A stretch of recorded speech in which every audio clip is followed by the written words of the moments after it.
오늘 은혜 받으실 하나님의 말씀은 신약성경 베드로전서 3장 1절로 12절 말씀, 신약성경 379, 380쪽에 있습니다. 우리 1절부터 12절까지의 말씀을 한 목소리로 봉독하시겠습니다. 베드로전서 3장 1절입니다. 아내들아, 이와 같이 자기 남편에게 순종하라. 이는 혹 말씀을 순종하지 않는 자라도 말로 말미암지 않고 그 아내의 행실로 말미암아 구원을 받게 하려 함이니, 너희의 두려워하며 정결한 행실을 봄이라. 너희의 단장한 머리를 꾸미고 금을 차고 아름다운 옷을 입는 외모로 하지 말고, 오직 마음에 숨은 사람을 온유하고 안정한 심령에 썩지 아니할 것으로 하라. 이는 하나님 앞에 값진 것이니라. 전에 하나님께 소망을 두었던 거룩한 부녀들도 이와 같이 자기 남편에게 순종함으로 자기를 단장하였나니, 사라가 아브라함을 주라 칭하여 순종한 것 같이 너희는 선을 행하고 아무 두려운 일에도 놀라지 아니하면 그의 딸이 된 것이니라. 남편들아, 이와 같이 지식을 따라 너희 아내와 동거하고 그를 더 연약한 그릇이요 또 생명의 은혜를 함께 이어받을 자로 하라. 귀히 여기라. 이는 너희 기도가 막히지 아니하게 하려 함이라. 마지막으로 말하노니, 너희가 다 마음을 같이하여 동정하며 형제를 사랑하며 불쌍히 여기며 겸손하며 악을 악으로 욕을 욕으로 갚지 말고 도리어 복을 빌라. 이를 위하여 너희가 부르심을 받았으니 이는 복을 이어받게 하려 하심이라. 그러므로 생명을 사랑하고 좋은 날 보기를 원하는 자는 혀를 금하여 악한 말을 그치며 그 입술로 거짓을 말하지 말고 악에서 떠나 선을 행하고 화평을 구하며 그것을 따르라. 주의 눈은 의인을 향하시고 그의 귀는 의인의 간구에 기울이시되 주의 얼굴은 악행하는 자들을 대하시느니라 하였느니라. 아멘.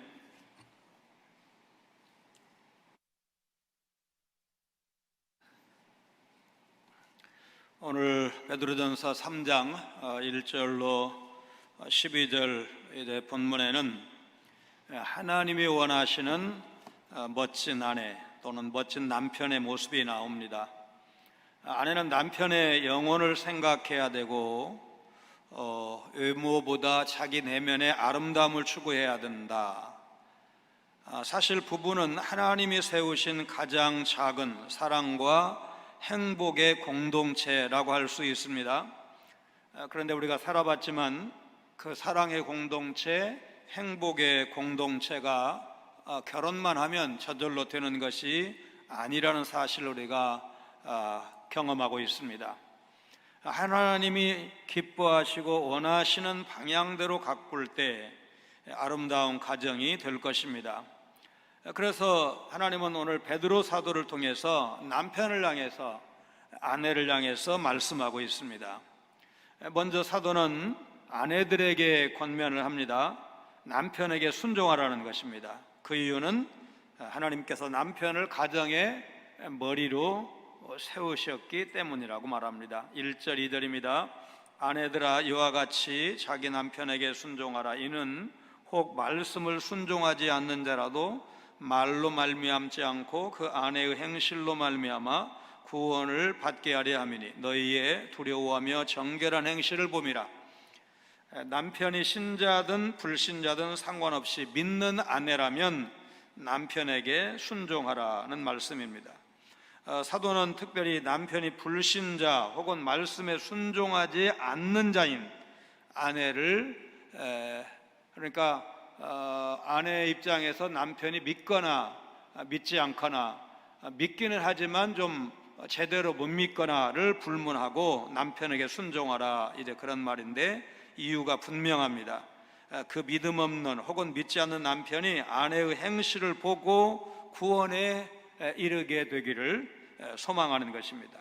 말로 말미암지 않고 그 아내의 행실로 말미암아, 이 표현은 당연히 말보다 순종이 더 중요하다는 것을 표현하는 것입니다. 사실 그렇죠.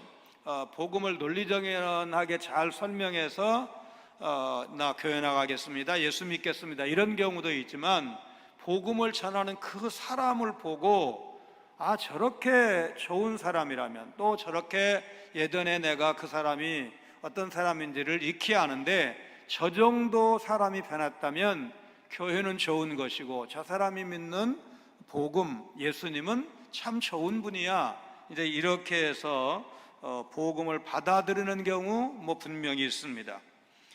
아내가 하나님을 두려워하는 신앙으로 정결한 행실을 보여줄 때 믿지 않는 남편 혹은 믿음 없는 남편도 믿음의 사람이 될 가능성을 말씀하고 있습니다. 리더스 다이제스트라고 하는 유명한 잡지가 있죠. 20세기 최고로 뽑힌 수필의 한 대목입니다. 첫째 날, 나는 내 삶을 가치 있게 해준 선생님의 얼굴을 몇 시간이고 물끄러미 바라볼 것입니다. 둘째 날, 동이 트는 감동과 낮이 밤으로 변한 웅장한 기적을 느끼고 밤 하늘의 총총한 별들을 즐기겠습니다. 셋째 날, 거리로 나가 출근하는 사람들의 표정, 열심히 자기 일을 하는 분주한 사람들의 모습을 하루 종일 바라보겠습니다. 단 내가 사흘만 볼 수 있다면 말입니다. 헬렌 켈러의 이 수필은 우리에게 너무나 정상인들에게 너무나 평범한 일상이 이처럼 다중장애인에게는 그토록 바라던 꿈이 될 수 있음을 깨닫게 해주는 글입니다.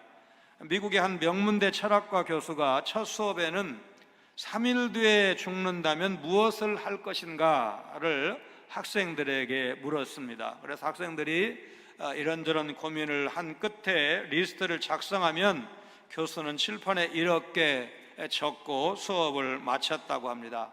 그 일을 지금 실천하세요. 내일에 대해서 우리가 전혀 마치 오늘 그냥 죽을 것처럼 그러니까 노세 젊은 노세 이것도 잘못이지만 내일의 불확실성에 대해서도 인식하지 못하는 것 역시 잘못입니다. 그러니까 마귀의 탄력은 내일밖에 없다는 말을 좀 우리가 생각을 하면서 하나님은 오늘 여기에서 우리가 변하기를 원하시고 바로 서기를 원하시고 작은 선이라도 행하기를 원하시고 은혜를 받으면 은혜 받은 말씀에 순종하기를 원하시고 대한민국을 변화시키는 큰일은 누군가 그런 큰 일꾼이 하고 나는 거기까지는 못하지만 그래도 한 사람에게 내가 품에 안고 있는 이 어린아기 혹은 내가 섬기는 누구를 이제 사랑으로 선대함으로 그를 변화시킬 수 있겠다. 그래서 오늘부터 지금부터 시작하라는 말입니다. 아내는 그리스도인 아내로서 남편의 권위를 인정하고 남편이 가정의 역할을 잘할 수 있도록 가장의 역할을 잘할 수 있도록 기도하고 도울 책임이 있다는 것이 오늘 사도의 가르침입니다. 특별히 믿음 없는 남편 혹은 믿지 않는 남편이 아내를 통해서 구원받을 수 있다는 사실, 사도 바울도 고린도 전서에서 역시 믿지 않는 아내를 향해서 믿는 아내로 말미암아 믿지 않는 남편이 또 믿는 남편으로 말미암아 믿지 않는 아내가 구원받는 일이 있으므로 이제 이혼하지 말라고 가르친 말씀을 우리가 기억하고 있습니다. 그 다음에 3절로 7절 말씀을 통해서 우리는 남편이 아내를 얼마나 귀하게 여겨야 하는지를 배우게 됩니다. 사도는 아내된 성도들에게 머리를 꾸미고 금을 차며 아름다운 옷을 입는 등 외적인 치장에만 치중하지 말라고 권하고 있습니다. 그렇다고 이 3절 말씀이 외모를 꾸미는 것 자체를 금하는 말씀이라고 볼 수는 없습니다. 3절 4절입니다. 너희의 단장은 머리를 꾸미고 금을 차고 아름다운 옷을 입는 외모로 하지 말고 오직 마음에 숨은 사람을 온유하고 안정한 심령에 썩지 아니할 것으로 하라. 이는 하나님 앞에 값진 것이니라.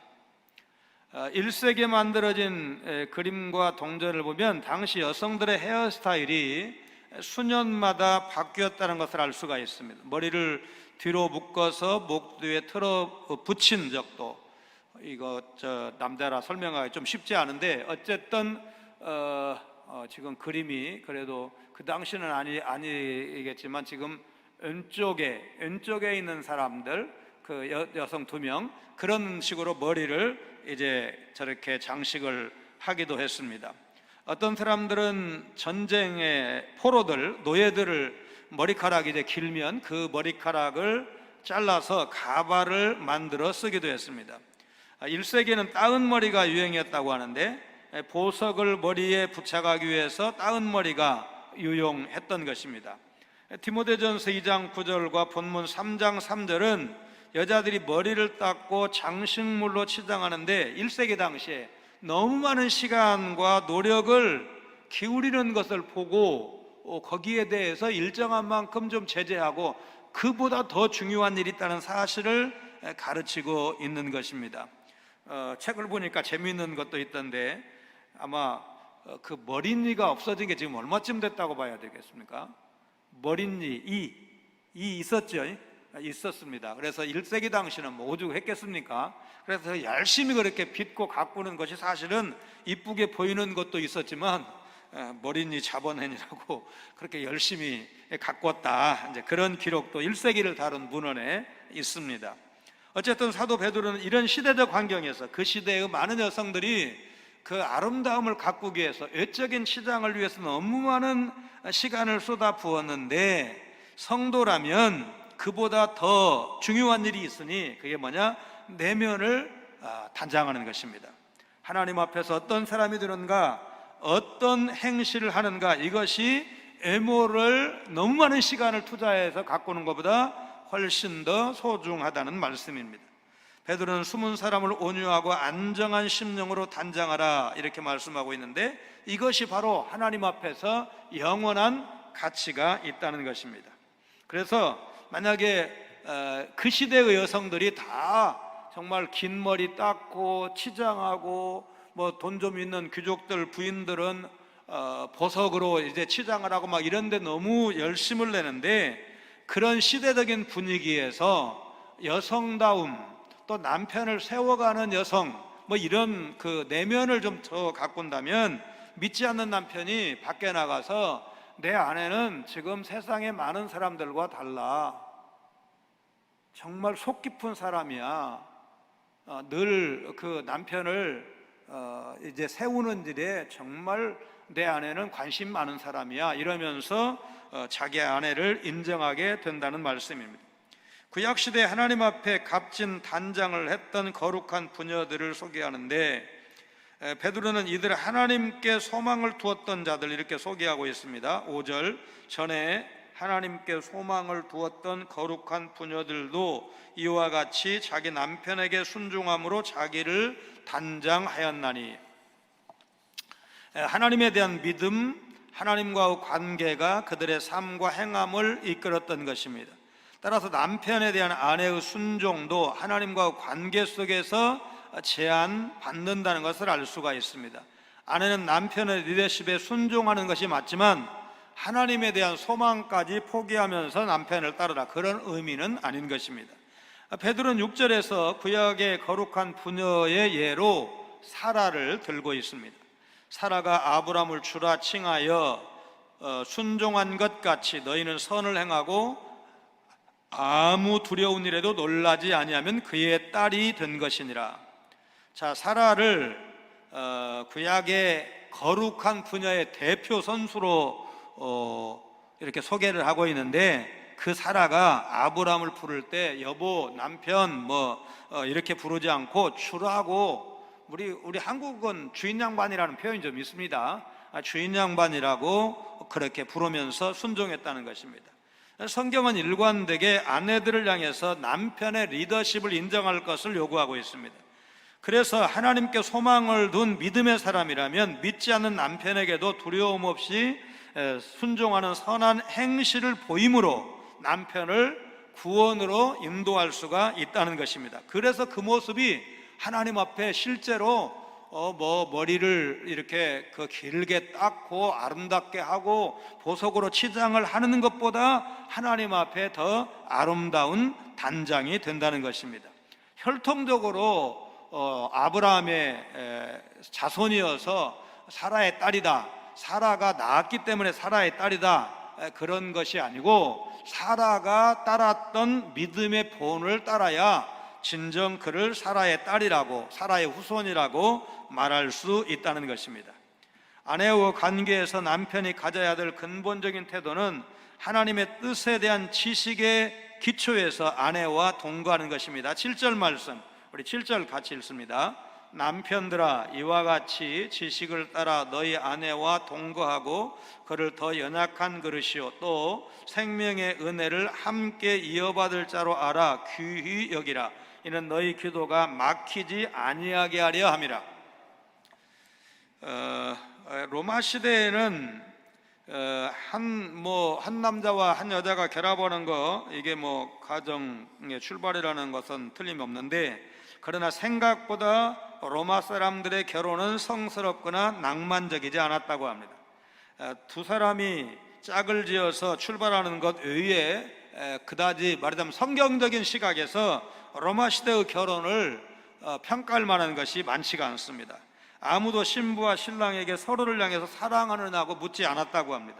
대부분 두 사람은 결혼 전에 만난 적이 없고 설령 있다고 하더라도 가족이 있는 자리에서 그저 소개하는 정도, 이게 우리 집 둘째 딸이야, 이게 뭐 큰아들이야, 이런 식으로 소개할 때 만난 적이 있을 뿐, 이제 말하자면 우리 수십 년 전에 신랑 뭐 얼굴도 못 보고 결혼했다, 그냥 아버지가 어느 날 갔다 오더니 누구하고 너 결혼시키기로 했다 해서 이렇게 결혼했다는, 그래 결혼식장에서 신랑 뭐 또 신부 처음 봤다는 그런 얘기가 불과 수십 년 전에 있었으니까 지금부터 2000년 전에 그랬을 거다라고 말하는 것이 아마 훨씬 더 이해하기가 쉬울 것입니다.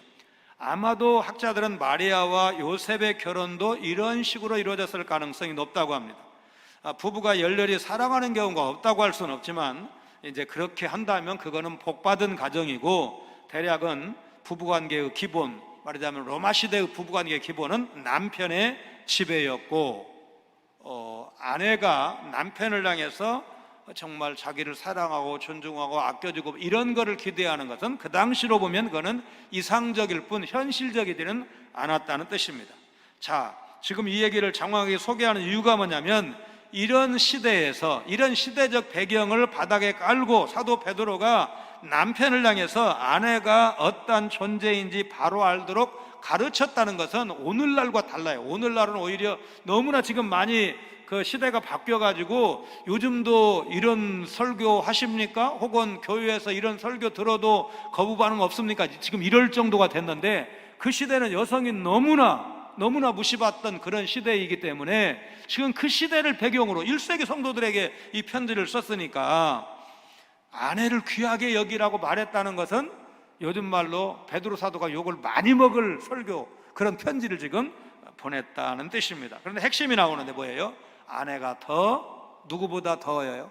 누구보다, 남편인 자기보다 아내가 더 연약한 그릇이기 때문에 사회적으로도 너무 열등하고 대접을 받지 못하고, 여러분 예수님 당시에 여성 어린이가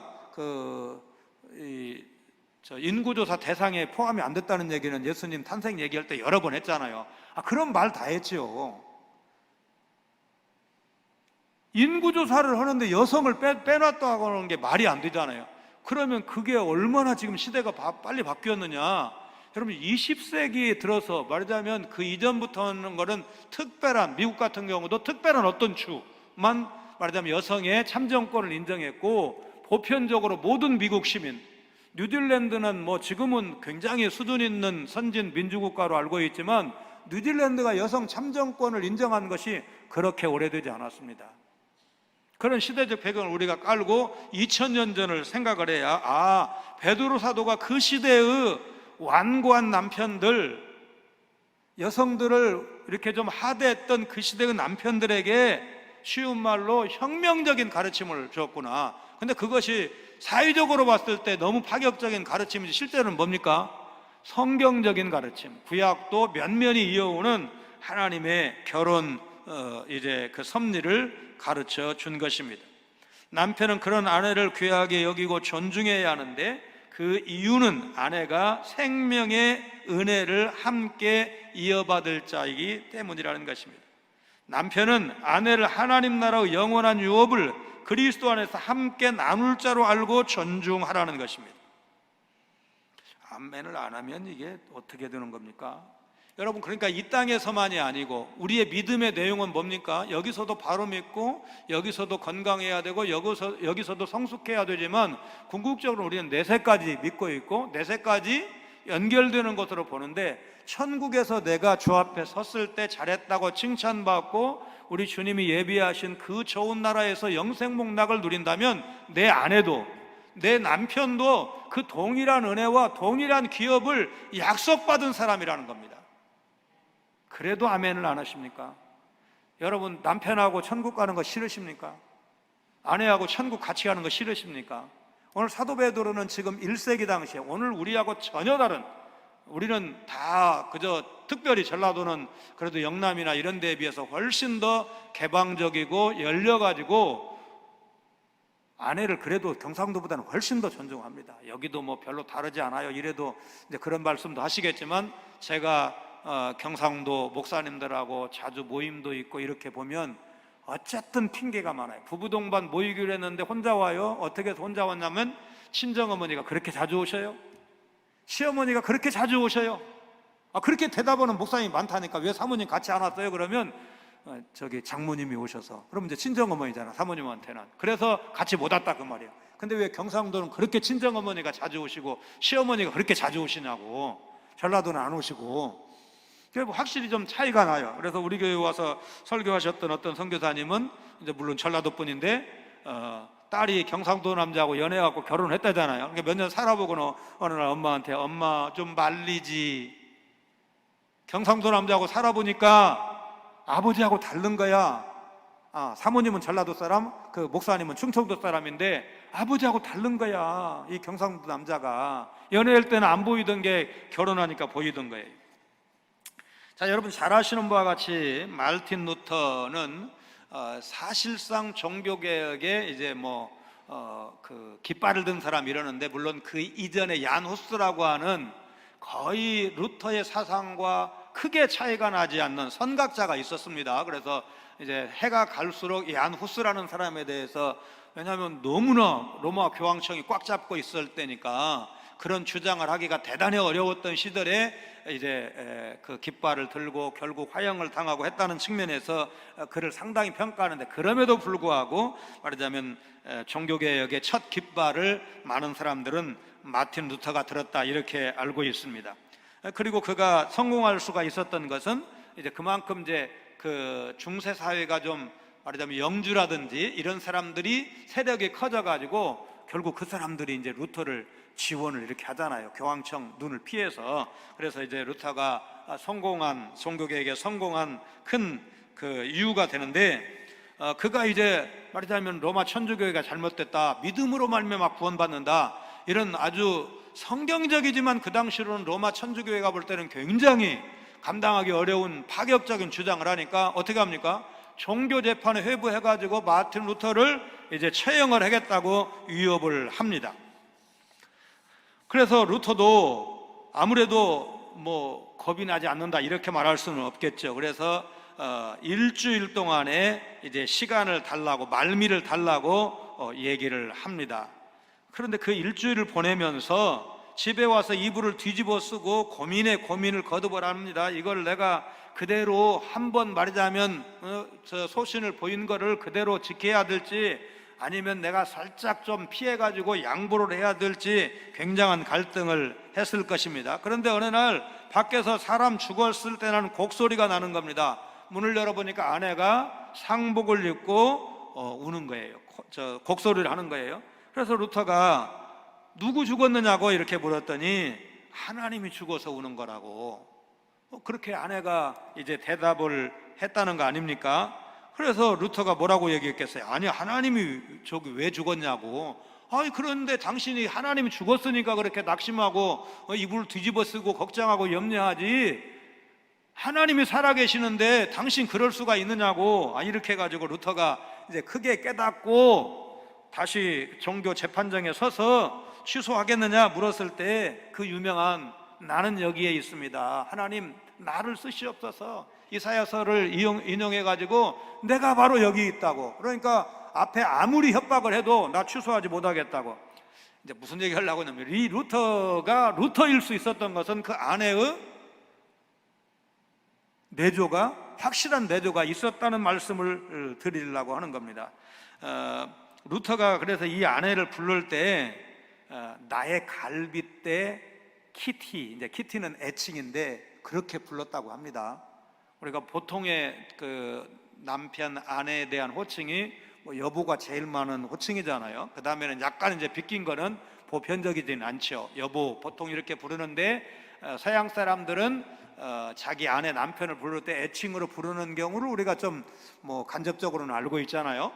근데 그렇게 부를 때 나의 갈빗대 키티라고 불렀다고 합니다. 이 루터는 그 남편이고 학자고 뭐 그다음에 로마 천주교의 성직자고, 이게 이제 원래 그 신분인데 이제 종교계 깃발 들고 나서 로마 교황청으로서 파문이 되고 뭐 이제 결혼을 하는데, 수녀 출신의 폰보라, 카타리나 폰보라와 결혼하고. 그러니까 아까 키티는 카타리나의 애칭이라고 보면은 좋을 것입니다. 뭐 그 당시를 기록한 이렇게 문헌에 의하면 인물이 그렇게 뛰어나서 예뻐서 결혼한 건 아니었다. 이제 그런 얘기는 뭐 정설입니다. 그리고 실제로 가면 그 청동상을 만들어 놨는데 좀 이렇게 이쁜 그 청동상은 아니고 그냥 평범한 여인의 상을 그려 놨습니다. 어부 키노는 고기를 낚다가 커다란 진주를 건졌습니다. 이따금씩 그물에 진주가 걸린 적이 있긴 하지만 그렇게 크고 아름다운 진주는 평생 처음이었습니다. 아내인 조한나를 비롯해서 진주를 보는 사람마다 입이 마르도록 칭찬을 했습니다. 가난한 어부였던 이 부부는 이 진주를 팔면 신세를 고칠 수 있을 것이라고 생각해서 애지중지 아꼈습니다. 진주를 집에 들인 그날부터 부부의 삶에 큰 변화가 왔습니다. 아침만 되면 진주 좀 보겠다고 찾아오는 사람들이 있었고, 그 중에 몇몇은 그 진주를 탐내는 것처럼 보였습니다. 몸이 아파 병원에 갔더니 의사는 약을 제대로 처방해 주지 않았습니다. 의사는 부부가 죽으면 자신이 진주를 갖게 될지도 모른다고 생각했기 때문입니다. 한밤중에 복면 쓴 강도가 찾아오기도 했고, 대놓고 폭력배가 찾아와서 헐값에 진주를 넘기라고 협박까지 했습니다. 비록 가난했지만 평온했던 삶이 진주 하나로 엉망진창이 된 것을 참을 수 없었던 부부는 상의 끝에 결국 밤에 몰래 진주를 들고 나가 바다에 던져버렸습니다. 노벨 문학상을 받은 존 스타인백의 진주라는 소설의 줄거리입니다. 내가 귀하다고 생각하는 보물이 사실은 나의 삶을 더 불행하게 만들 수도 있습니다. 복권 산 사람들의 뒷얘기를 모은 이야기 한번 인터넷 치면 나옵니다. 그 중에서 행복하고 아주 건실해지고 그렇다는 사람 이야기 들어봤습니까? 이혼 안 하고 복권 당첨 안 됐으면 이혼하고 멀쩡하게 살았을 서민 부부가 복권 당첨해가지고 뭐 이혼, 그 다음에 형제들과 싸우고, 그리고 살인 사건도 있었습니다. 그 형제 중에서 복권에 당첨이 돼서 수십억을 받는데 가난한 나에게 돌려주지 않았다고 이제 조금만 줘 이렇게 돌렸다가 결국은 악화돼 갖고 이제 살인 사건도 있었던 것을 우리가 알고 있습니다. 베드로는 아내는 이 세상뿐 아니라 영원한 나라에서도 기쁨을 함께할 소중한 사람이다, 그렇게 가르치고 있습니다. 그렇게 소중한 아내와의 관계가 막히면 기도가 잘 될까?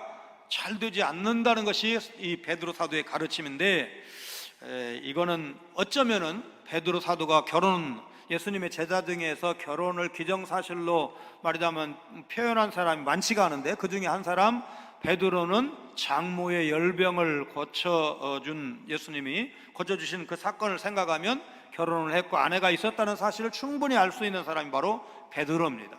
그러면 여기도 사람이고 그 아내도 사람이고 복음 전한다고 밖으로 많이 돌았던 것을 생각하면 그 아내와의 어떤 그 아픔도 있었을 것이다라고, 그래서 이것은 충분히 간증 같은 가르침일 거야. 나는 너무나 사명을 위해서 열심히 뛰었고 그 과정에서 내 아내는 이렇게 좀 소유되었는데 나 기도가 좀 잘 안 되더라고. 지금 그 얘기를 성도들에게 간증하는, 가르치는 말씀일 가능성이 높습니다. 남편은 내면의 아름다움을 가진 아내를 귀할 줄 알아야 된다. 믿음 좋은 아내, 현숙한 아내 귀하게 여길 줄 알아야 된다. 그러면서 남편이 지식을 따라 아내와 동거해야 된다는 표현, 그게 뭐겠습니까? 여기 지식은 공부를 의미하지 않습니다. 경건한 신앙, 신적인 지식, 성경의 가르침, 이런 것, 곧 하나님의 뜻을 깨닫고 아내를 어떻게 도와야 할지, 이래 그 결혼 예비 교육을 할 때 남자와 여자가 다르다는 것들 좀 이렇게 가르칩니다. 물론 저도 배운 거지만은 감각적인 것도 남녀가 좀 다릅니다. 똑같이 오감이 있지만 상대적으로 여성이 조금 더 예민한 감각이 있고 남자가 조금 더 예민한 감각이 있습니다. 요거 기본적인 것만 알아도 예를 들어서 아내가 인물이 아주 이쁩니다, 괜찮은데 팔짱을 끼고 데이트하는 청춘 남녀가 이렇게 걸어가는데 저쪽에서 또 괜찮은 여자가 와. 그러면 여자는 여자니까 별로 그거 눈여겨보지 않아요. 그 남편이 아니고 남자친구 혹은 애인인 자기 남자친구가 눈이 살짝 돌아가는 거예요. 그러니까 여자를 자꾸 본다 그 말이야. 이쁜 여자, 지금 이쁜 여자인 자기하고 팔짱 끼고 가는데, 그게 남자들에게 본능이라는 겁니다. 눈으로 보는 것, 시각적인 것.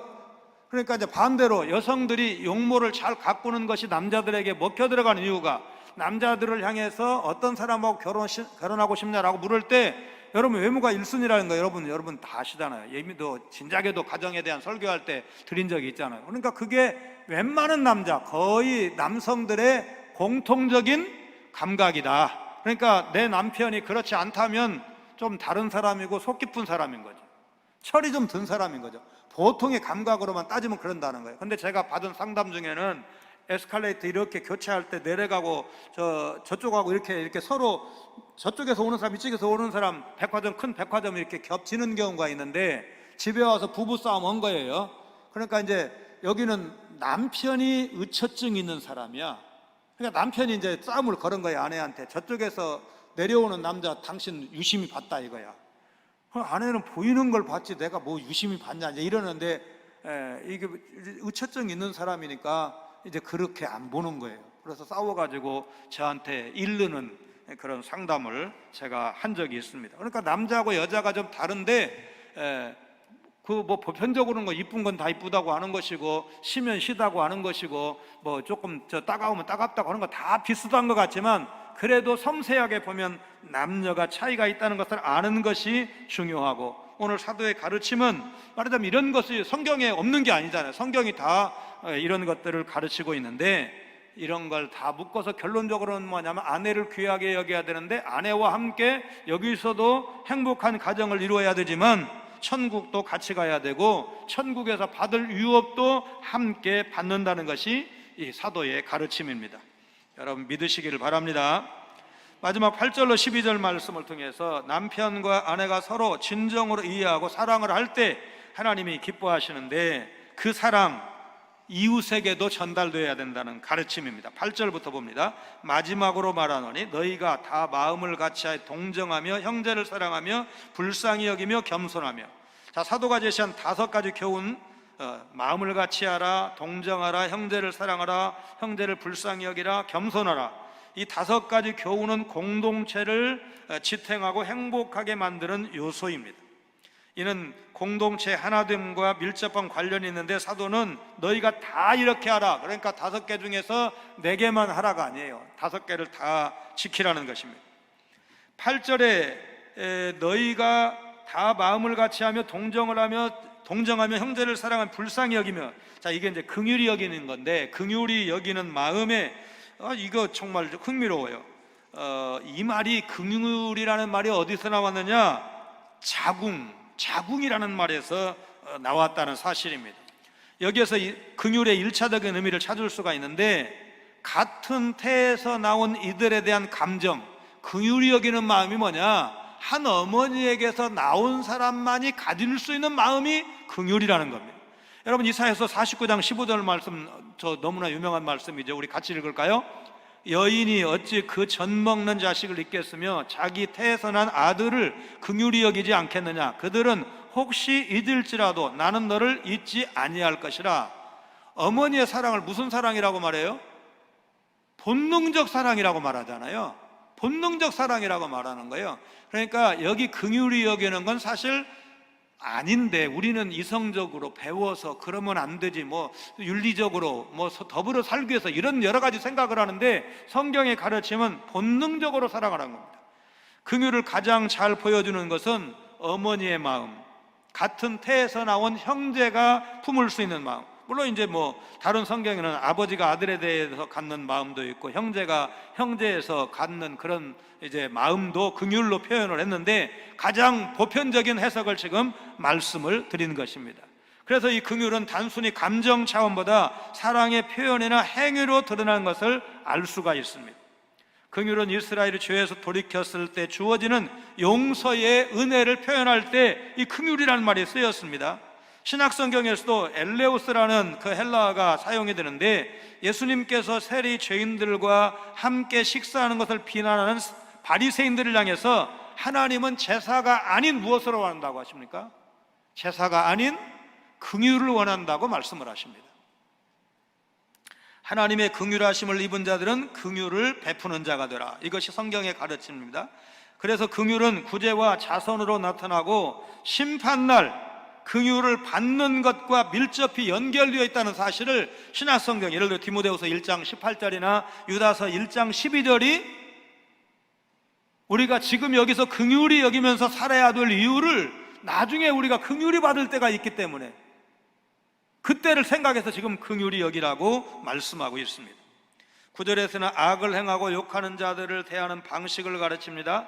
9절, 악을 악으로, 욕을 욕으로 갚지 말고 도리어 복을 빌라. 이를 위하여 너희가 부르심을 받았으니 이는 복을 이어받게 하려 하심이라.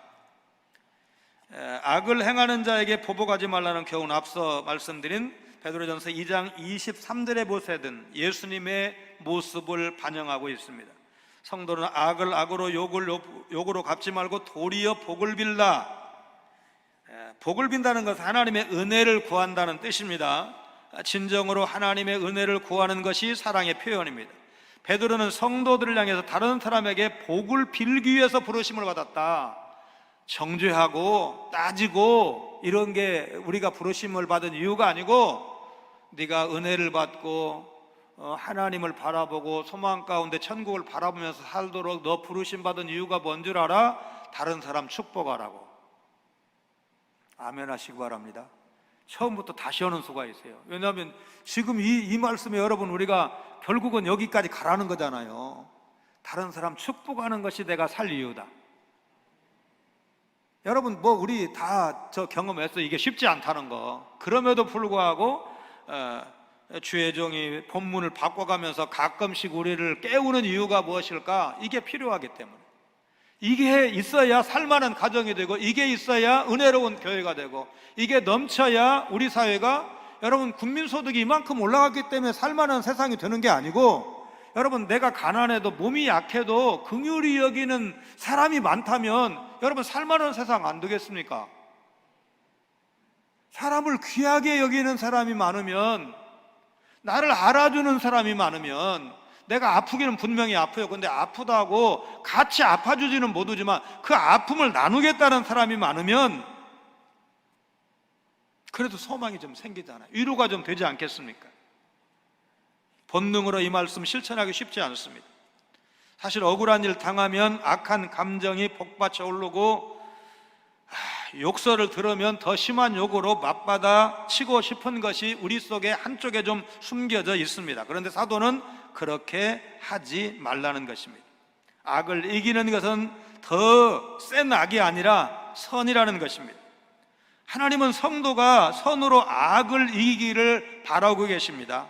우리가 본성대로 살지 않고 하나님의 선하신 뜻을 따를 때 진정으로 승리하고 복을 누릴 수 있다는 것, 사도의 이 가르침 여러분 믿으시기를 바랍니다. 어렵지만 하나님 앞에 이 말씀대로 순종할 수 있도록 은혜를 주시옵소서, 좀 넉넉한 마음을 주시옵소서, 그렇게 기도하시기를 바랍니다.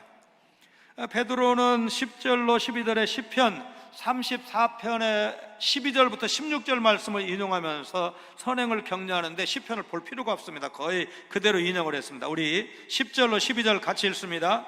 그러므로 생명을 사랑하고 좋은 날 보기를 원하는 자는 혀를 금하여 악한 말을 그치며 그 입술로 거짓을 말하지 말고 악에서 떠나 선을 행하고 화평을 구하며 그것을 따르라. 주의 눈은 의인을 향하시고 그의 귀는 의인의 간구에 기울이시되 주의 얼굴은 악행하는 자들을 대하시느니라 하였느니라. 고난과 박해를 당하는 성도가 보복하지 않고 선을 행하는 것이 의지만으로 가능할까? 노력한다고 될까? 쉽지 않습니다. 주님을 지속적으로 의식하고 주 안에 있어야, 다른 말로 성령 충만해야만 가능하지 조금 은혜가 떨어지면 쉽지가 않습니다. 성도는 생명을 사랑하고 좋은 날 보기를 원하는 사람들이다. 그래서 악한 말 그치고 입술로 거짓말을 하지 않아야 합니다. 악에서 떠나서 선을 행하고 화평을 구하며 그것을 따라야 합니다.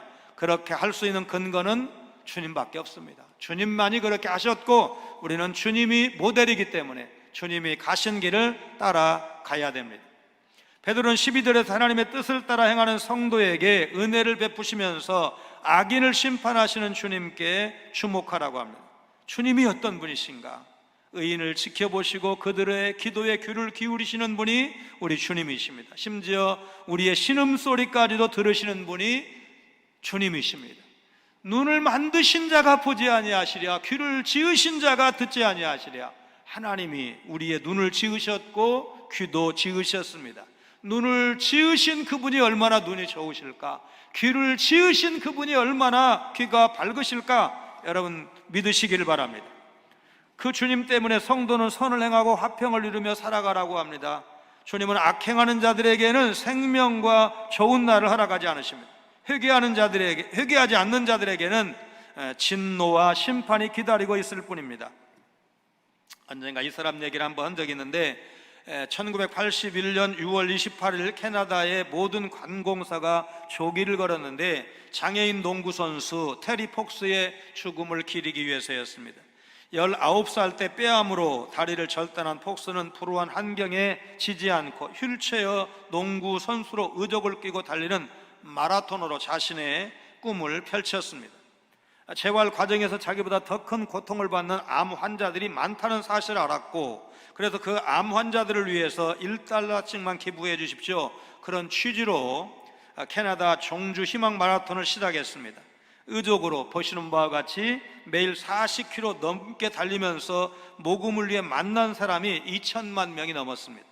6개월 뒤에 암이 재발했고 이 마라톤은 중단되었지만 테리의 용기는 캐나다에서 큰 이슈가 되었고 4천억 원이 넘는 엄청난 기금을 모았습니다. 캐나다의 방송국들은 테리가 사망한 뒤 2년 동안 특집 프로그램을 편성했고 지금도 전 세계 69개국에서 테리 폭스의 이름을 딴 자선 마라톤 대회가 열리고 있습니다. 다른 사람을 살리겠다는 의지가 아니었다면 테리의 마라톤은 엄두를 낼 수 없는 그런 일이었을 것입니다. 다른 사람을 위한 사랑의 용기가 때로는 영혼을 살리고 엄청난 기적을 만들어내는 것을 테리 폭스가 보여주었습니다. 오늘 우리가 이제 어려운 때를 살고 있지만 위축되기로 하면 나도 조심하고 싶고 나도 수입도 이제 예전 같지 않으니까 전략해야 되고 여러 가지로 좀 움츠러들 소지가 충분한 시대에 우리가 살고 있는데, 그러면서도 이제 저 중심으로 생각해 보면 선교지에서 교통사고가 나가지고 매일같이 그 사모 선교사가 이 근황을 이렇게 메모를 해서 주는데, 여러분 아까도 소개해드린 그런 그 일상적인 것에 대한 감사가, 아니 지금 아직 정신도 맑지 않고 자기가 자기인지를 모르는 거예요. 그러니까 이제 횡설수설하는 거야. 뇌가 뭔가가 지금 고장이 나고 어딘가가 물이 차고 이래가지고 완전히 자기를 의식하지 못하는데도 불구하고 그래도 말할 수 있다는 거, 휠체어에 앉았다는 것에 대해서 감사, 조금의 변화, 팔을 못 들었는데 팔을 들게 됐다든지 이런 것에 대한 감사를 매일같이 시시콜콜 적어 보내는데, 그때마다 답변 다 하는 것도 너무 바쁘고 또 다른 일도 많으니까 어렵고, 그러나 마음속에는 무거운 짐이 있습니다. 아프가니스탄 그 탈출 과정을 지켜보면서 여러분 지금 뭐 군인도 아니고 설령 대통령이라고 한들, 우리 대한민국 대통령이라고 한들 미국이 해결하지 못한 문제를 우리가 아프가니스탄 문제를 해결할 수 없잖아요. 그런데 그 사람들이 지금 얼마나 힘든 과정을 겪고 있는가를 생각하면 부담이 있습니다. 오늘 아침 신문에는 또 신문 뭐 편집자들이 짰는지 일면에 말하자면 그 큰 헤드라인 그 사진이 아프가니스탄 대학에서 금산교회 우리 가보신 성도님들 많이 계시죠? 100여 년 전에 그때 커튼 쳐가지고 남자석 여자석 나눈 것처럼 지금 아프가니스탄 대학이 탈레반 시대가 되어가지고 대학에다가 말하자면 커튼을 쳐가지고 여학생 남학생 따로, 그 다음에 여학생이 있는 반은 젊은 남자 교수는 들어가지도 못하게 하고 나이 든 남자 교수만 들어가고 여자 교수만 강의를 하도록 했습니다.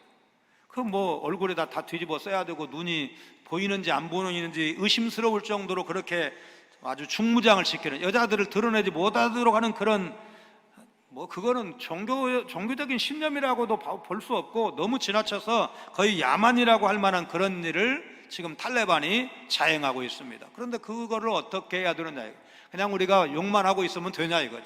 그래서 거기에 대한 거룩한 부담이 여러분에게 저에게 있다는 사실을 우리가 생각하면서 우선은 기도부터 하고, 그 다음에 적절한 기회가 있어서 당회가 우리 헌금 한번 합시다, 무슨 용처로 한번 만들어서 선한 일 한번 합시다 하면 또 마음을 모아서 한번 모아주고, 뭐 우선은 이번 주일날 이제 정말 오랜 우리 교회 전통인 힘들어도 계속 해왔던 난치병 환우를 위한 특별 헌금을 하기로 한 것에 대해서 너무 많이 부담 느끼지 마세요. 내가 너무 힘듭니다. 그러면 안 하셔도 되는 거예요. 그러나 마음은 있었지만 그래도 뭐 과일이라도 좀 사들고 아니면 봉투라도 하나 들고 가고 싶었던 사람이 있었는데 못했다, 이거 한 번에 모아서 우리 마음을 표현하자, 이런 뜻이니까 여러분 그냥 못 하시면 가만히 계시면 되는 거고 너무 많이 부담 느끼시지 말고, 그래도 교회가 지금까지 좋은 전통 가지고 있다, 다 나먹고 살기 힘들다고 막 이럴 때에 그럼에도 불구하고 마음을 모을 수 있다는 것은 아름다운 일이라고 생각을 합니다. 사실 오늘 사도 베드로는 가장 포커스는 남편과 아내를 향한 가르침입니다. 그 시대의 1세기 남자들, 여자를 이렇게 동등한 대등한 인격적인 평등으로 보지 않았던 그 시대의 남자들에게 성경의 가르침, 하나님의 가르침, 그리고 여성들이 시대가 달라지면서 또 남편에 대해서 또 특별히 믿음 없는, 내 믿음을 이해하지 못하는 그런 남편을 향해서 가장 남편을 확실하게 변화시킬 수 있는 방법은 다른 세상 여자들과 다르게 그리스도인 아내로서 내면의 아름다움을 보여줄 때 그 남편이 결국 변화되도록 되어 있다는 사실을 가르치고 있습니다. 하나님의 말씀은 영원토록 변함이 없습니다. 오늘 우리 시대도 남편 변화시키는 것, 아내 존중히 여기고 사랑하는 것 하나도 변하지 않았습니다. 기본에 충실할 때 여전히 믿지 않는 사람들이 말하자면 여느 남편과 다른 그리스도인 성숙한 남편을 보면서 믿지 않는 불신의 아내는 내 남편도 저렇게 변화되면 좋겠다 부러워할 것입니다. 반대로 친구들, 세상적으로는 친구지만 잘 믿는 아내를 둔 내 친구를 볼 때, 야, 어떻게 저 친구의 와이프는 저렇게 남편을 향해서 신뢰하고 남편의 그런 어떤 뜻에 존중하고, 요새 사람 같지 않아, 요즘 사람 같지 않아, 나이 먹었는데 세월이 얼마나 지났는데 여전히 저런 현숙한 모습, 성숙한 인격자의 모습을 보이는 거 보면 역시 교회는 달라, 기독교인들은 달라. 여러분 이런다면 여러분 언젠가는 그 사람이 어디로 가겠습니까?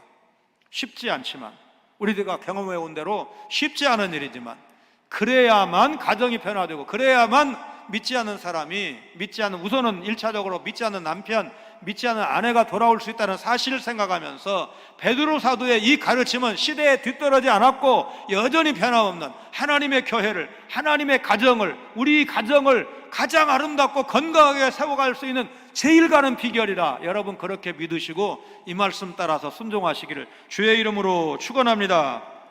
거룩하신 하나님, 사라가 아브라함에게 순종한 것처럼 아내는 남편에게 순종해야 한다는 사실, 남편은 아내를 존중해야 한다는 사실을 다시 기억하며 사는 저희들이 되게 하여 주옵소서. 남편이 아내를 귀하게 여기지 않으면 기도가 막힌다고 한 말씀 남편들이 잊지 않게 하시고, 우리는 형제를 사랑해야 하고 악을 만나도 선을 행해야 한다는 말씀, 논리적으로는 감정적으로 경험적으로는 쉽지 않지만 그러나 주께서 이런 삶을 원하시고, 그래야 믿지 않는 이웃들이 우리를 다르게 보고 교회를 다르게 보고 결국 주 앞에 돌아와 아름다운 선교의 역사가 일어날 수 있다는 사실을 기억하며 우리 삶의 현장에서 이 말씀 실천할 수 있도록 저희들을 도우시고 인도하여 주옵소서. 예수님 거룩하신 이름으로 간절히 기도하옵나이다. 아멘.